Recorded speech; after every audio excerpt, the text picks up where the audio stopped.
necessarily those of the station or its management.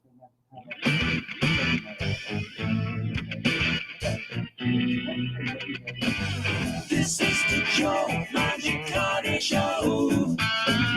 Our topics are large and small. When you really need to know, we are the show you want to know. It's time to talk to Joe. All right, folks, and welcome to the Wednesday edition of the Joe Mangiacotti Show. That's right. We are now on Wednesdays. If you haven't caught up on that, Monday, Wednesday, Friday at 1 o'clock. Sundays, we're still here at 6 a.m. for the Sunday morning talk block. That's right. You can join the conversation at 508-871-7000, 508-871-7000. We do have our text line up and running at 617-297-8388. 617-297-8388. Live streaming on the TuneIn app. That's right. Punch in WCRN. Take us anywhere. Don't forget to hit that like button as well. And we're live streaming the show on my social media platforms. That would be Joe Mangi, M-A-N-G-I show, Facebook and Twitter, LinkedIn page, YouTube channel, obviously the Joe Mangiacotti Show. But we're on Twitch TV for some reason, and that's Joe M Show. So many ways to listen to the show. All right, got a lot to talk about. Every day is just a gift in this business. It just keeps coming and coming. As you just heard in the news, another record on gas prices. Inflation, the rates also came out there. April, 8.3%. March was 8.5%. This is a 41-year high on inflation. And we've got energy prices up at 30.3%. Fuel oil increased 80.5%. 80.5%. Gas is in the 540 range now. It was in the 240 or under 240 not a couple of years ago, before Joe Biden put his hand on the Bible. It was, and it's started to go up every day from day one of this administration. Food has jumped 9.4%. Now that's the highest jump in food costs since April of 1981. That's coming off of the Carter administration, folks. All right, so we're at this is just out of control. And on top of everything, right, there's this baby formula shortage. And there's nothing funny. This isn't frustrating. This isn't, I can't get my new car because they can't get the computer chip for it. Or I'm waiting on the Peloton bike, right? Or the special wood that I want for the new kitchen or cabinets. This isn't an issue. We're talking about baby formula. This is very, very dangerous when it comes to the health in life of your child, right? You got mothers who are panicking because they can't find the baby food. They can't find the formula. And the people who have jacked the formula, right, are absolutely gouging the price on it. And if you've got a mother who's either has a job and other kids, it's not like they can spend the day running around searching all over for baby formula. And you've got these flippant remarks from Jen Psaki, and the White House is not taking it seriously. And you have to wonder, what is the deal with that? This is not an issue to be taken lightly at all, folks. Right? Not at all. The president came out the other day with this it billed to be his plan, but it wasn't a plan. He said nothing. He regurgitated the same thing while trying to shift the blame the whole time on someone else, right? Always trying to shift the blame. Got to blame someone else for it. He used the Putin price hike in his speech, and in the new doozy, right? What's the new term that they're using? Ultra MAGA. The Ultra MAGA. What is that?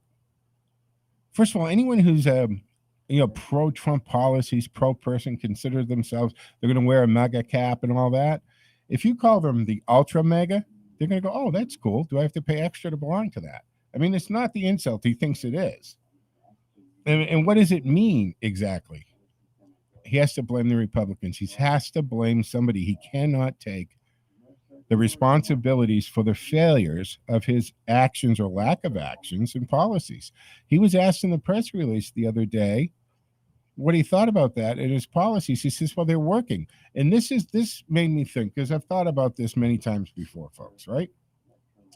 Why doesn't the press corps, the White House press corps, ask those follow-up questions when something ridiculous is said by Jen Psaki, which in theory is the president, right? Why doesn't the White House press corps ask the logical follow-up questions? When the president was saying, a lot of economists say, why isn't the follow-up question, could you name a couple of those economists? Who are they? That would be interesting to know. Who are they? Who are those economists? Can you give us a name or two? And that was Biden when he was talking. I highly doubt that he'd be able to do that. And when Jen Psaki is up there and she's talking about peaceful protests in front of justices' homes, why isn't the logical question asked? But Jen, that's actually against the law, U.S. Code 1507 and 1503. Why aren't you concerned about that? There is a specific federal law about protesting, demonstrating outside of a justice's or a judge's home or place of work with the intention of influencing or intimidating their decision. It's literally a federal law. And when she talks about peaceful protests, and we know that term, right?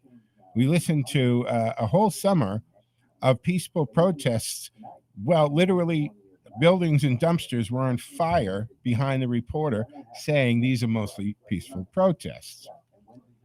And anytime you put a bunch of people, especially people with the track record of Antifa and BLM, in a crowd, the mob mentality, and mob mentality is not a cute phrase, folks. Mob mentality is a real thing. It's a real thing, okay? It happens, and it changes, and people who normally wouldn't do something will do things that they wouldn't normally do. So this whole protesting because of this release memo, which I've told you before, is no more valuable than a doodle. And one has to think, if a memo was released that was going the other way, say reinforcing R. V. Wade, and people with those mega or ultra mega caps were outside the Justice Sotomayor there, right? Or something like that. How quickly do you think the police would be there? How quickly do you think that would be condemned by the White House and Schumer and everybody right down the road? Unbelievable it would be. Hey, 508-871-7000 to join the conversation. That's 508-871-7000. Wednesdays is solo. I don't have a producer, so it's just a cold answer like we'll do right now. Hey, good afternoon. Thanks for calling. You're on the show. Who do I have? Yeah, it's Mark. Hey, Mark. How are you? Good. What's happening? Looks like we got ourselves a little proxy war going on with Russia, huh? Here's $40 billion, fellas. Sick 'em. You know, this $40 billion. Meanwhile, a woman can't find formula to feed their infants. And we're very soon going to be paying $5 a gallon for regular gasoline. So we got a proxy war with Russia. We're forking over billions of dollars to fight this proxy war with Russia. And can't buy baby formula, $5 an hour regular gas. What a deal, huh? Talk about a deal. Absolutely. You know, this $40 billion that's about half of Russia's military budget. We keep writing these checks and sending this equipment. And okay, one can argue we're sending them the old stuff from the warehouse we're not going to use anyway. I don't care. The point is we are giving a substantial amount of money to the Ukraine, which, okay, I get it. I do not want to see Russia take over a sovereign nation, get a little big for their britches, and then set the tone for China and Taiwan and any other dictator like North Korea who's going to start thinking, because of the United States' weak response and weak positions on things, that they can kind of do whatever they want. And I know we're not supposed to be the world's policeman, but I got news for you folks. Well, we are supposed to be the most powerful country on the nation, and the one that's supposed to be the adult in the room. So whether we like it or not, we have interests around the globe, and we have a responsibility to a lot of these nations. Now, the amount of money that we're sending to Ukraine is astronomical if you look at it, and I'm not sure how it compares to the other nations. At least some other nations are kicking in there, but we've got to do something else here. We can continue to help them, but Mark is making a great point. We've got mothers who can't feed their babies. We've got gas going out of control, and Joe Biden's talking the other day and saying it like it's a good thing, how much he has released from the strategic petroleum reserves, which, by the way, equals about 12 days worth of gas. But Joe, that's not what the strategic petroleum reserves are for, not at all. And here's the thing. You put us at this gas, not the war.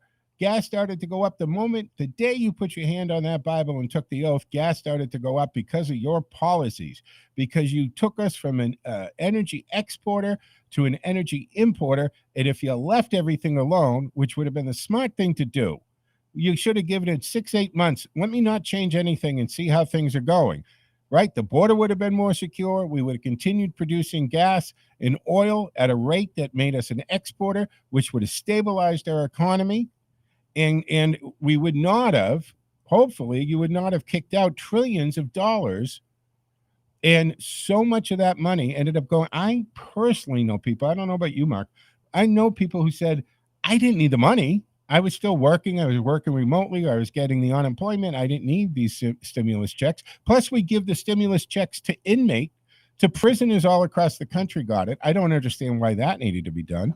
But people got this influx of cash, and then we got the great resignation happening. Of course, inflation. He can't tie his policies and actions to inflation. He really can't. Or he can play stupid very well. But that speech the other day was one of the worst moments he's had on a stage in his presidency. You still hear me? Yeah, I can still hear you. When's the last time you got a stimulus check? It would have been that like $1,400 that they sent, which I'm surprised. I'm like, I didn't ask for it. I didn't know that I was going to get it. But when was that? How long ago was that? I don't know. When they come out? A couple of years ago. But we're against the clock, Mark. Who was president when you got that check? Yeah, hold on a second. I can't control it. The breaks that computerized, folks. So we'll have to take a break here on the Joe Mangiacotti Show Wednesday edition. Back in a moment. There's no better way to celebrate beautiful weather than cruising the great outdoors. Hi, I'm Paul Kowalas, president of Linders. We offer the area's largest selection of late model, certified pre-owned vehicles, most still under factory warranty. Like a 2019 Infiniti QX50 Pure with only 15,000 miles for just $37,995. Celebrate the arrival of spring with a quality pre-owned vehicle from Linders on Granite Street in Worcester. Linders.com. Linders, the intelligent alternative. Dr. Satya Mitra has journeyed from a childhood of poverty and homelessness to a successful career as a financial advisor, motivational speaker, and community leader. Now inspired by his guru, he uses his experiences to positively affect the lives of underprivileged people. We strive to house our blindness, poverty, homelessness, female empowerment, and good citizenship initiatives within the Joy Guru Humanitarian Center. If you wish to contribute or know deserving persons or initiatives that could use our assistance, please contact us at 508-641-8441. Shining Rock Golf Club of Northbridge is a shining example of excellence in golf. Shining Rock Golf Club's highest priority is your golf experience, and their award-winning 18-hole luxury and challenging golf course will deliver. And for shining moments and memorable events, the Shining Rock Golf Club of Northbridge delivers again. Plan your next tournament, fundraiser, or corporate event at Shining Rock Golf Club. Events and budgets of all sizes are welcome. Shining Rock Golf Club Pro Shop, Driving Range, and Bar and Grill are fully open for the season. For the very best in golf, with friendly, experienced service, visit Shining Rock Golf Club of Northbridge, a shining example of excellence in golf. Call 508-234-0400. That's 508-234-0400. On the web at shiningrock.com. Shining Rock Golf Club of Northbridge. This is the Joe Mangiacotti Show. We are the show you want to know. It's time to talk to you. All right, folks, welcome back to the second segment of the Wednesday edition of the Joe Mangiacotti Show here on AM 830, the WCRN. All right, we're live streaming on the TuneIn app, so be sure to download it if you don't have it. Punch in WCRN. Do me a favor, hit the like button on that. Easy to find. And you can listen to all of our great shows whenever, and, of course, the music overnight. The North Star music is fantastic. All right, back on track to what I'm talking about, the questions that are asked in these press conferences, and whether it's Jen Psaki or Joe Biden up there. Why doesn't the press ask the logical follow-up questions to these things? Doesn't make any sense. You know, the one that really got me was when he talked about many economists say. Who are these economists? Give us one or two names. And then Jen Psaki with this peaceful protest. It is literally a federal law, folks, to protest outside of the place that a justice or a judge works or their residence for the purpose of influencing or changing their minds. So it's not okay. It's against the law. You should condemn it. You should point out that's against the law. They shouldn't be there, right? And look, there's a big difference because I know what people are thinking, right? Oh, well, we protest at the Capitol and we protest in front of other places. Now, it's also a federal law to protest in front of a courthouse or a juror's house to, again, influence their decision, to influence their deliberation, to make them change their mind. And the difference between protesting members of Congress and the judiciary is simple. Members of Congress are elected by the people. And quite frankly, in theory, their job is to listen to people. They're supposed to listen to the constituents, and that's supposed to, they're supposed to be swayed by what the majority of people want. That's actually their role. But see, justices serve for life. And they serve for life for a reason. And that is to insulate them from the politics and from the intimidation that politicians who have to worry about getting reelected have to deal with. It's also supposed to isolate justices from special interest groups. But when you get appointed and you're an activist judge, it defeats the purpose, doesn't it? This is one of the things we hear coming out from Schumer and so forth. Going to go after these justices. They lied during their confirmation. No, I don't think so. Amy Coney Barrett didn't lie about her position or how she looked at things at all. And Schumer, right? I said it the other day, remember, a couple of years ago, going down the courthouse, down to the Supreme Court, threatening the justices that they need to rule the way he wants them to rule or pay the price. Wasn't he just breaking federal code 1507? Of course he was.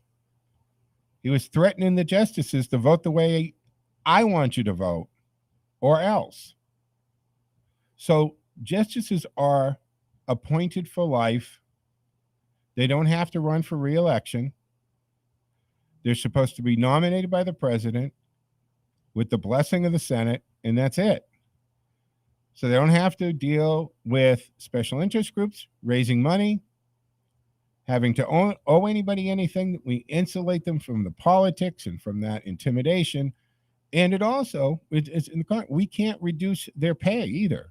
They can't be punished by reducing their pay.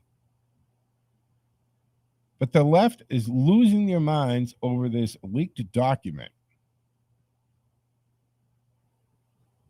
And it means nothing until it's actually a decision.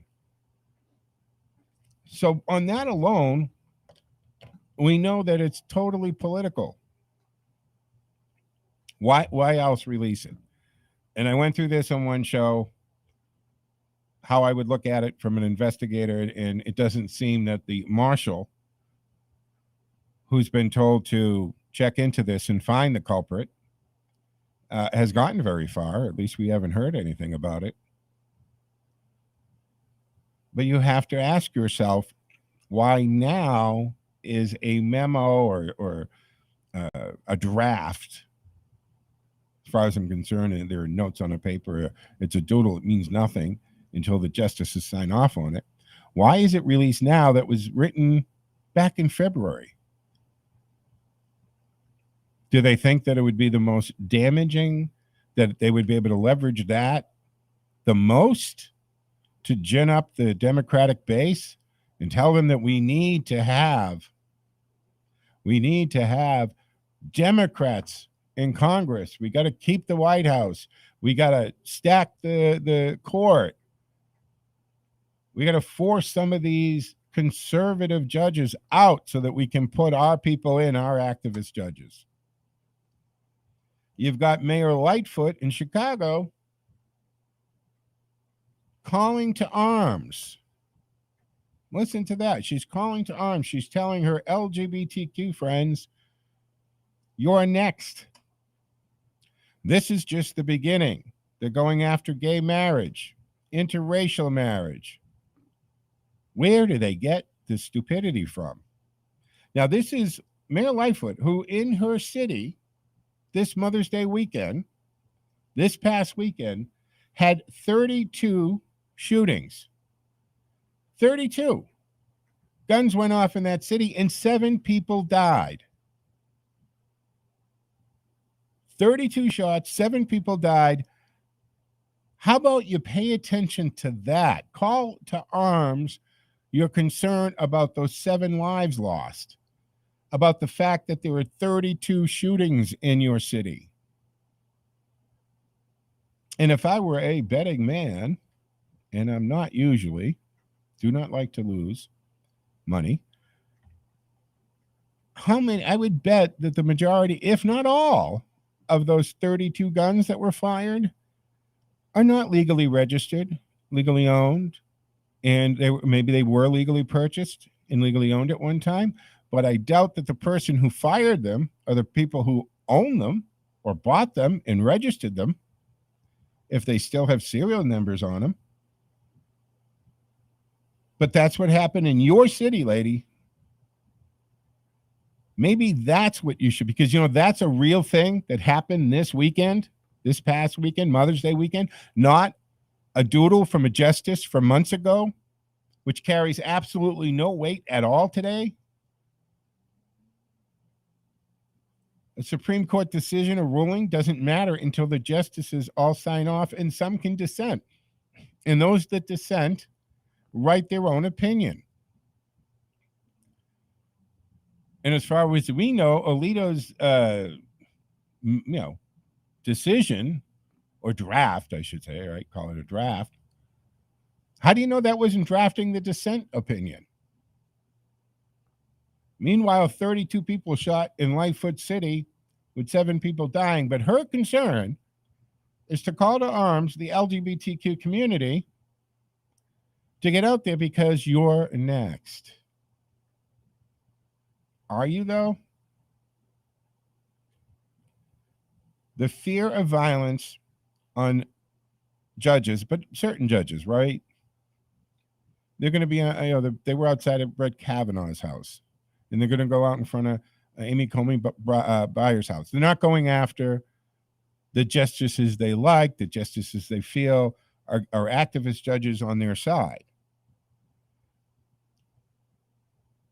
But I always hate to do the what-if game, but boy, if this was the other way around, and you had a group of conservatives or right-wingers or MAGA hat-wearing protesters out in Sotomayor's house, oh my God, they'd be rounding them up like they were January 6th insurrectionists, wouldn't they? This protest is just an open effort to intimidate justices on their decision. And it should be very much condemned by not just the White House, but also the leadership of both chambers. What about the families and the spouses? And they're not just affecting the justice at that house. That's where their families are, and the families should always be off limits. We've had this conversation in this show about protesting out in front of people's houses. Never justices before, but politicians, governors and senators and all of that, even cabinet members. Maxine Waters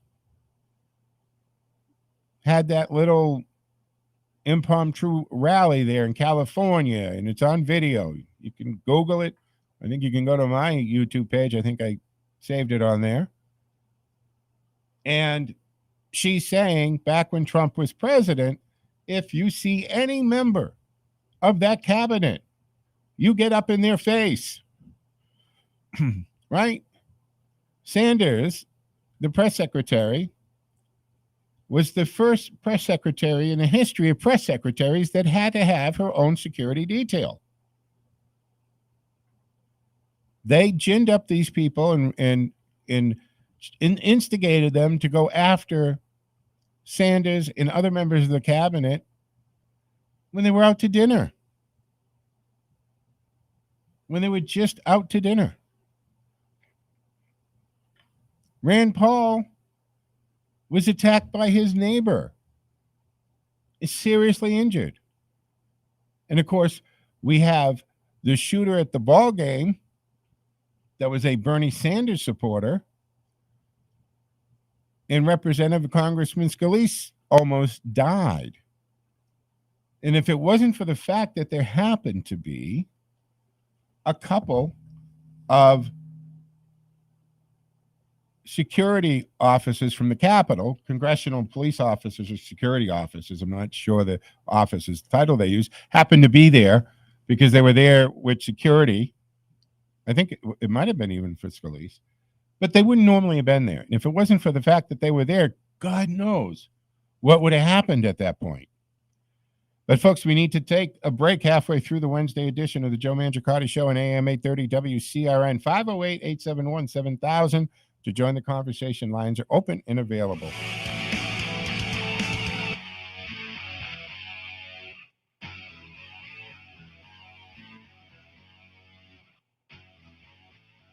Time now for the forecast from the Boston Independence Group Weather Center. Call Jerry Doherty today at 877-772-1776.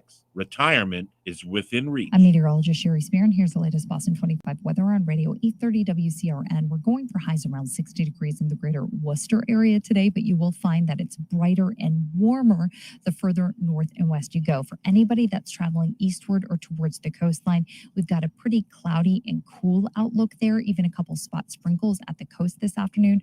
Worcester, finally the day that your winds are really going to start to lighten up. I'm meteorologist Sherry Spear, and you can hear Boston 25 live from the Morning Drive weekdays on AM 830 WCRN.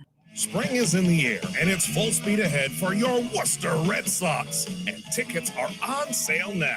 Enjoy unique bobbleheads, Unibank fireworks, and magical moments for your family on the field. Visit WooSox.com or call 508-500-8888. No worries at Polar Park. We'll see you opening day, April 12th.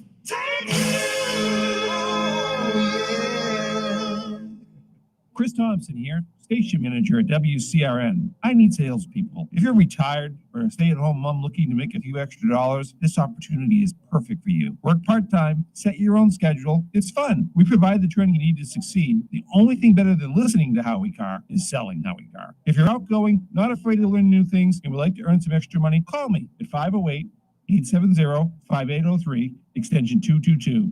Stop making money selling radio. WCRN is an equal opportunity employer.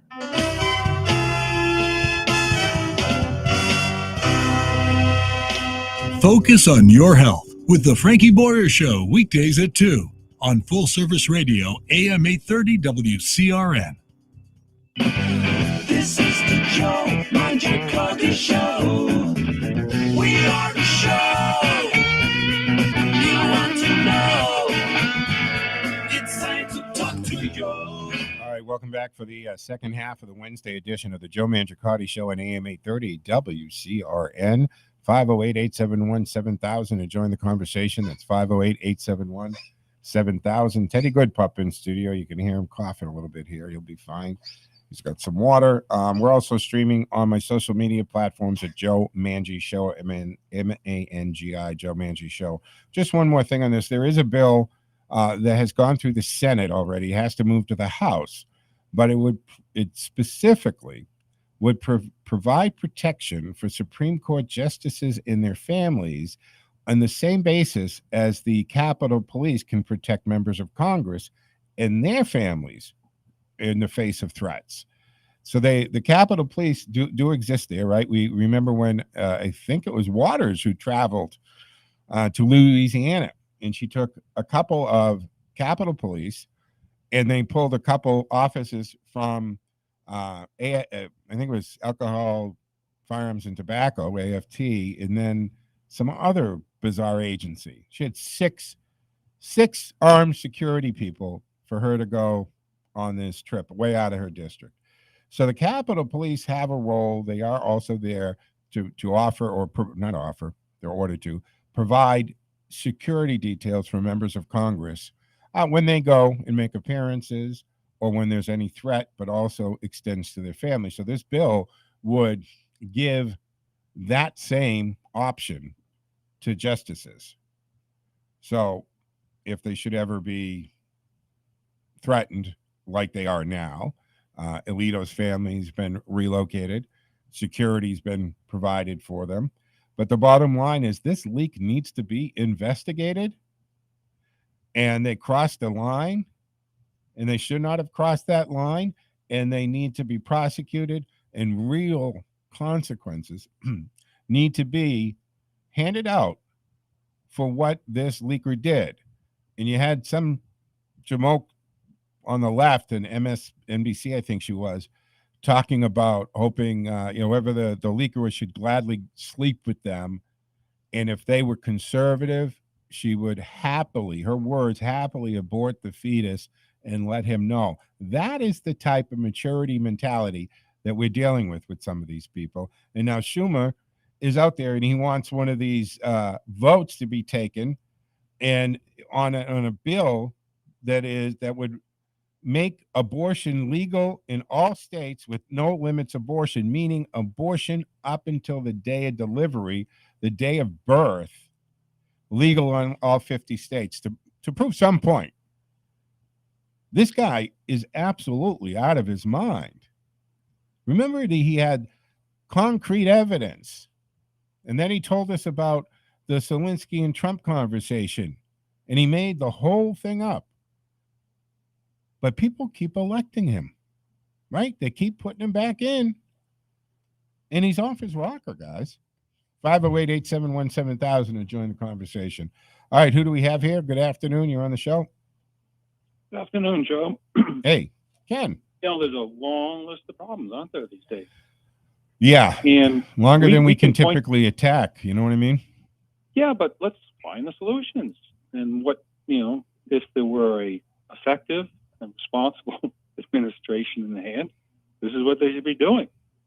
Well, for starters, what about the Department of Justice? Where are they? Well, first, Ken, right? You have to acknowledge and take the responsibility if you're going to fix it. The Biden administration, Joe Biden, doesn't take responsibility for anything. He doesn't acknowledge his part in any of this. He has shoved it off to everybody else. Joe, he's still acting like he's senator. That's in his mindset for 40 years. Yeah, that's a good point. Who he is. They don't have an executive at the helm. No. It's a disaster. No, they don't. They don't. And I look at that, and just on what you just said there, Ken, and I don't know if I thought about this or I actually said it on the air already, is we need a president who is rolling his sleeves up, and when he's not in view of us, is working. Like, that Donald Trump only sleeps 3 or 4 hours a night, and he would be on the phone, and if we were in this situation, if we were to instantly be able to transplant Trump for Biden, he would be on the phone 24 hours a day until it got fixed. And people would take his phone call. Trust me, they would. And he'd be making these calls. But you look at Joe Biden, and you realize he can't do that. He's not there. And I'm not being mean-spirited. I'm just saying he's lost his step, right? He takes off to the Rehoboth House every weekend. Is there something about the White House that he doesn't want to be in the White House? Because even when he does these presses, Ken, he's in a phony White House setup. They built a stage. They built a mock-up across the street. He doesn't even do his appearances from the actual White House. And then he takes off to Rehoboth every weekend. And he's not going on his own and being a president and doing the hard work that has to happen behind the scenes. We know he's not capable of that. And again, folks, I'm not being mean. It's not mean-spirited. I'm not cracking on him.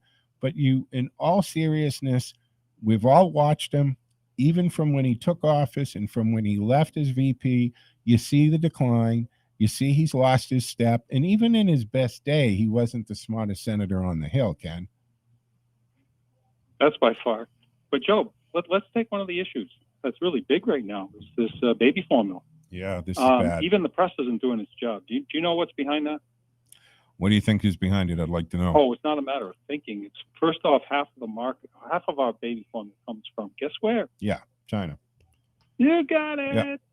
Yeah. And guess what they're dealing with? They're freaking out over the pandemic. Oh, they're locking down, right? They've got Shanghai down. They're back to nailing people in their homes. They are. I was just reading the article the other day about the busting out. So I'll have to go look at the notes. They busted out of some workplace, some factory, right? Because of they were locking them in, and they broke the windows, and they busted out and fought the guards. And just the other thing, just as a side note, the formula. Would you, as a mother or the father, as a parent, would you trust putting into your baby the baby formula that came from China?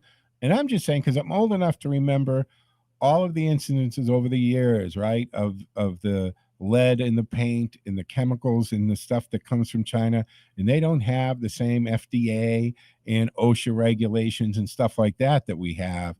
I would be very cautious. I think I would want to source my baby formula either from within the United States, and there's also, and I didn't realize what a business this is, but you can buy breast milk from other mothers, right? So, but it's got to be done locally and so forth.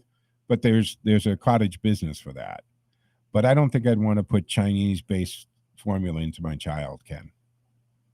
But effectively, you insinuated how President Trump would have handled it. So let me paint the picture. So he would hold a conference acknowledging how severe the issue is, outline what caused it, and then who would be behind him? The secretaries who have oversight over the issue, then stepping up to the podium and explaining, okay, this is what we're going to do to handle this, and we'll have it resolved within X amount of time. That's what an executive does. Yeah. That's he would have handled it very much like he did the pandemic, right? Or the virus. Exactly. He would have outlined it, said this, and then, have the doctor step up. He had always over on his left was the general that was put together the distribution, right? He tasked that general with once this vaccine was made, the military was going to oversee the distribution because, hey, this is the type of thing they do. Why reinvent the wheel? Why let bureaucrats try to deal with it? Yeah, I agree with 100%. That and he would have had appropriately right the secretaries, members of the cabinet that falls under their powers to fix this, and I'm pretty sure he'd take a pretty good jab at China at the same time. So lesson, folks. The next time you vote for POTUS, not just the next time, the rest of your life, when you vote for POTUS, you're voting for an executive. If the person you're voting for, particularly particularly if they've been around forever but have never had executive experience, guess what? They're not going to pick it up because they've had 50 years of not being an executive. Hey, this is Even if not it's a a young job executive. that you don't learn. It's not a job you should learn. I mean, every president learns how to be president on the job. I get that. But being an executive and being able to run such a large, complicated setup, it shouldn't be the first time out of the gate. So yeah, we've always had a little better, I think, results, Ken, when they've maybe been governors of large states. Or look, in Trump's case, never held an elected position, but built up a multi-billion-dollar real estate empire and knows how to get things done, knows how to ask the right questions, and he delegates the stuff too. I mean, unless it's going to require being in front of a camera, he likes to be in front of the camera, but he will delegate work and then hold those people responsible.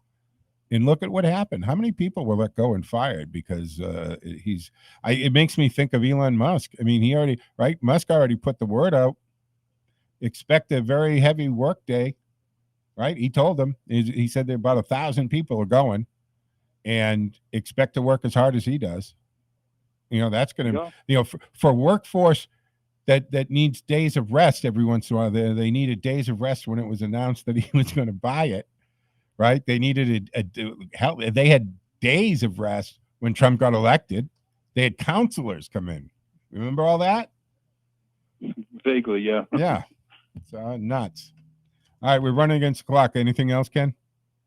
No, it's just good points. We have answers in like an energy policy. Drill, folks. Drill, baby, drill. Get serious. Yeah. Particularly natural gas.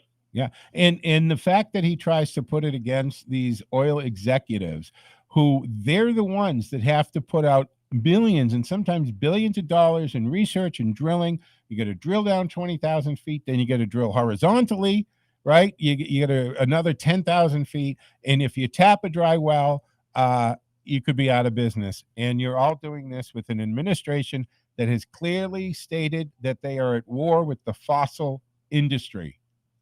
And you want these guys to put everything on the line?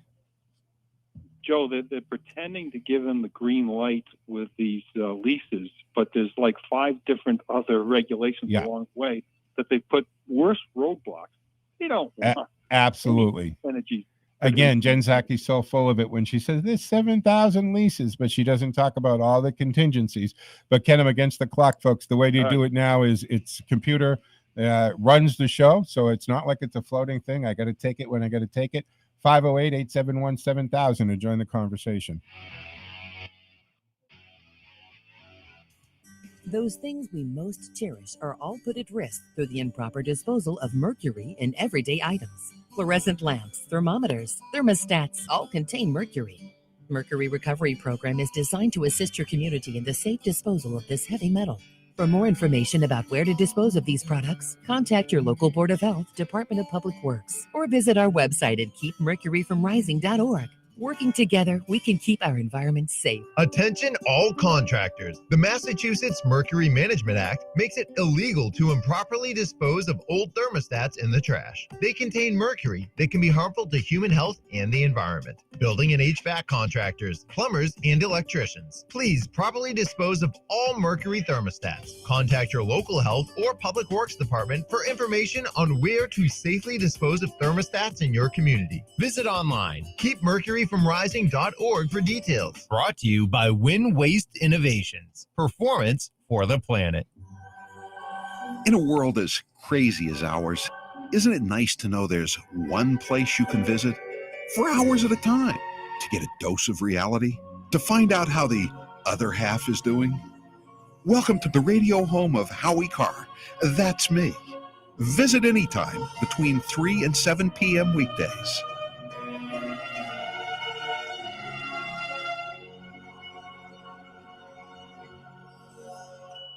Whether it's It's the latest news, sports, and weather. Howie Carr in the afternoon, or North Star music at night. Listening to full service radio 830 WCRN has never been easier. Just log on to WCRNradio.com. Looking to add your talent to a dynamic company? United States Traffic Network seeks a motivated account executive to join the sales team. Send your resume to ustrafficnetwork.com/career. This is the Joe Mangiacotti Show. We are the show you want to know. It's time to talk to Joe. All right, folks, welcome to the fourth and final segment of the Wednesday edition of the Joe Mangiacotti Show. 508-871-7000 to join the conversation. 508-871-7000. Again, it's a cold call thing, solo in the studio, so it will just be a couple clicks and, hey, you're on the air type of thing. And, of course, live streaming on the TuneIn app. Always load it down if you don't already have it. Punch in WCRN. It streams. Hit that like button if you can, and then you have us wherever you want to go. All right, just switching gears for a moment, folks. The Democrats are losing their freaking mind over the release of 2,000 Mules.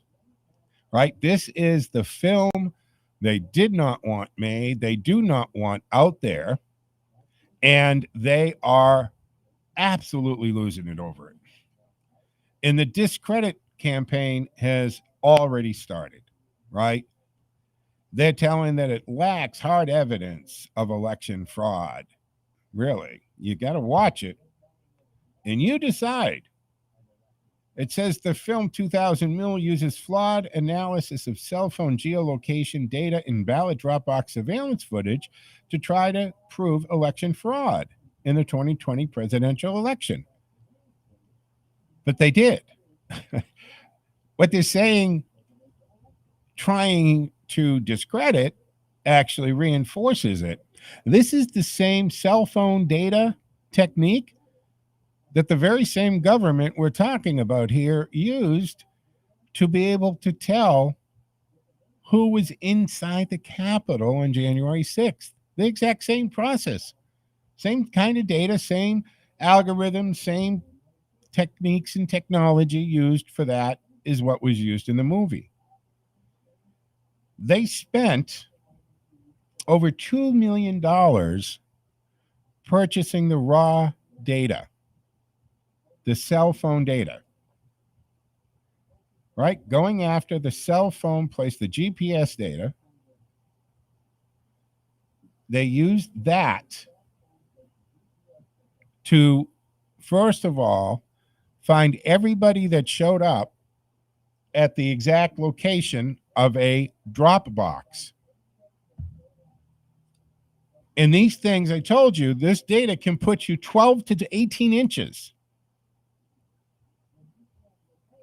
So my smartphone's in my hand right now, and they could figure out I'm actually in this particular studio of this radio station in this building. Not just now, but they can look back in 2 months from now and see that this is where I was sitting at 1:50 on May 11th. That's how that technology works. And what they did is they said everybody that was right at a Dropbox for more than a few seconds, for more than the time it is just walking by the box, for everyone who was by a box, 10 of them, not one, not two, not 9, but you had to have put, GPS had to have put you at that Dropbox for 10 of them in a row. And they found them, 2,000 paid people, paid through NGOs, hitting these Dropbox one after another in the middle of the night. Then they backtracked to the surveillance cameras. Some of these Dropboxes have surveillance video, but they gathered also the video from the ATM and the bank and the 7-Eleven or whatever was around. And then they came up with 2,000 people And then they started to identify who those people are. And now the discredit campaign is on. 508-871-7000 to join the conversation. Who do we have here? You're on. Good afternoon. Hello, am I on? Yep, you're on. No, I produced it today, so sorry about that. It's a cold, Okay, cold answer. I just hold on. Sure.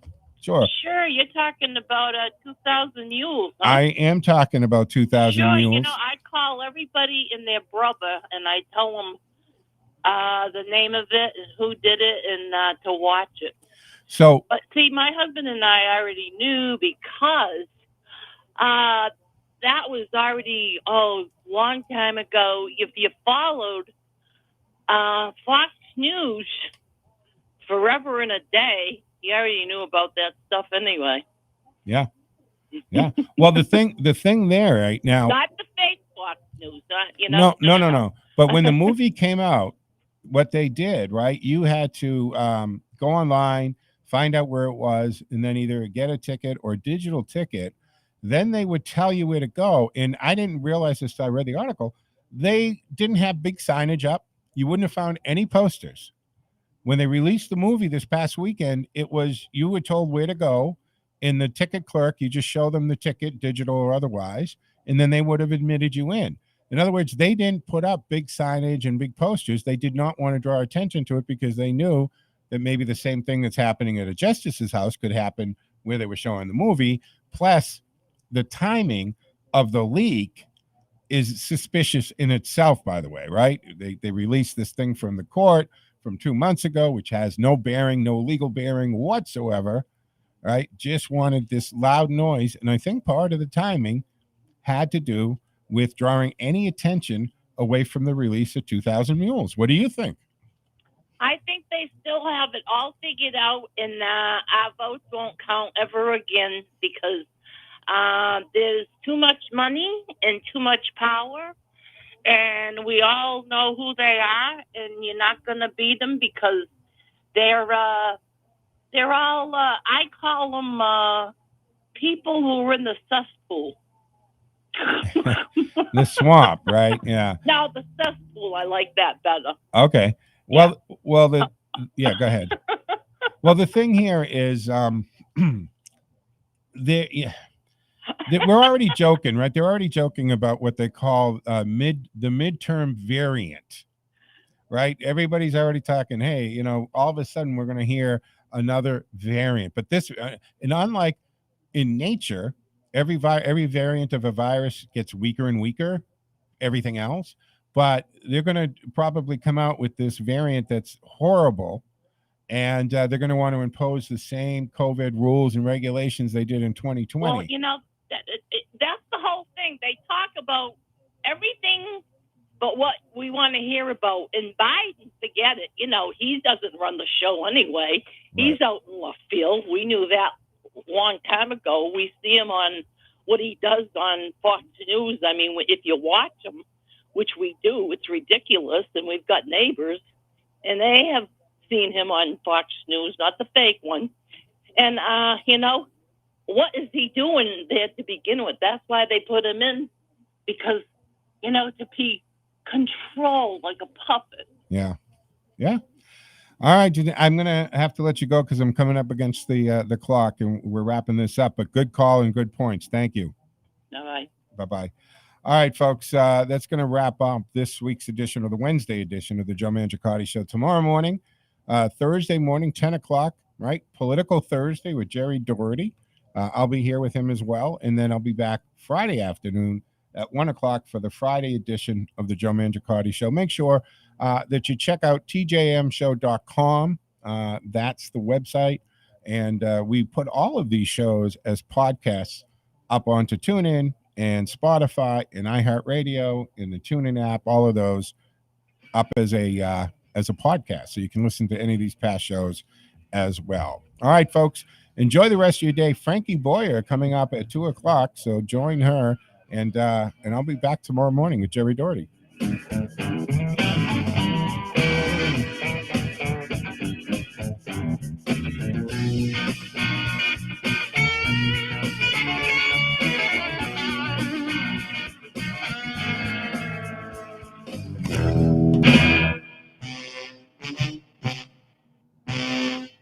Good morning and welcome to Case Files from the LPDAM, where we take a look at the lessons from actual cases, the law behind the findings, and rarely share the experiences of the experts of the Private Detectives Association of Massachusetts. Joining us this week is Sean Burke, current president of LPDAM and resident manager of Social Justice Advocacy Project and author of industry-related books. Good morning, Sean. Good morning, Joe. How you doing? Good to be back behind the microphone. Summer is right here at the threshold of it. And actually, believe it or not, what I'm thinking about is digital world. The digital world is part of everyone's life today. How does that fit in to the private investigative world, though? Joe, you are right when you say the digital world is part of our everyday lives, and it can capture a wealth of true information about us all. There is no getting around it. The private investigative industry has evolved into digital forensic businesses that gather and analyze data to help formulate the truth on a specific matter. LPDM members are all good at this. Several of our member businesses actually have digital forensic labs that are capable of extracting everything and anything from a digital source, like a cell phone or a computer. They are also capable of identifying where something is being sent from, like an IP address, which identifies a sole source. Like a fingerprint, it belongs to one person. Wow, Sean, that is impressive stuff.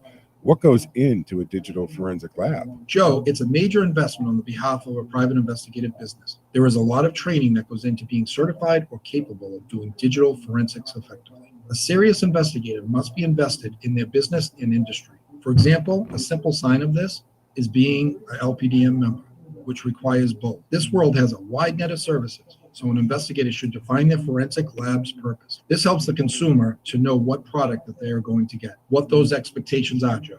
These are software-heavy business models. Let's face it, if your spouse is cheating, it is probably on their cell phone. We can even get deleted items from a device. It is a powerful method when facts, not opinions, are important. Wow. So to be clear, if you want a cell phone extraction, it can only be done by a licensed private investigator. And can those results be used in court? Joe, to be able to use any data in court, you must know its source for credibility purposes. This is exactly why you use a Massachusetts licensed private investigator. The best PI businesses are LPDM members. They are vetted and invested. Remember, you're in good hands with LPDM. You certainly are. Well, thanks for joining us for Case Files, Sean. Thank you, Joe. And thank you for joining us for Case Files from the LPDAM. And join us here each Sunday morning on WCRN 8:30 a.m. and anytime online at lpdamcasefiles.com. And of course, you can visit the site directly at lpdam.org. Find us on social media, that's Facebook and Twitter at PI and Mass, and call anytime, toll-free, 800-955-6274. For Sean, I'm Joe Mangiacotti. Think your child might have swallowed the wrong medication, gotten into your household products, had a reaction to a bite or a sting? Hello, I'm here.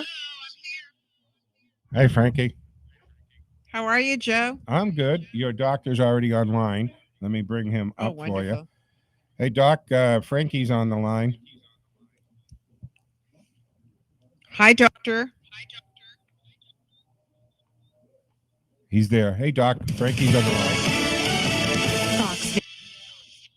Doctor? Doctor, are you there?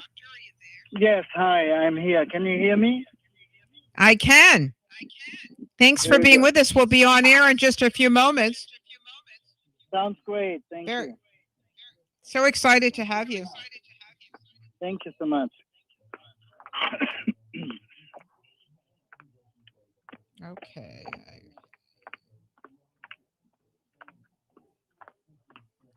All right.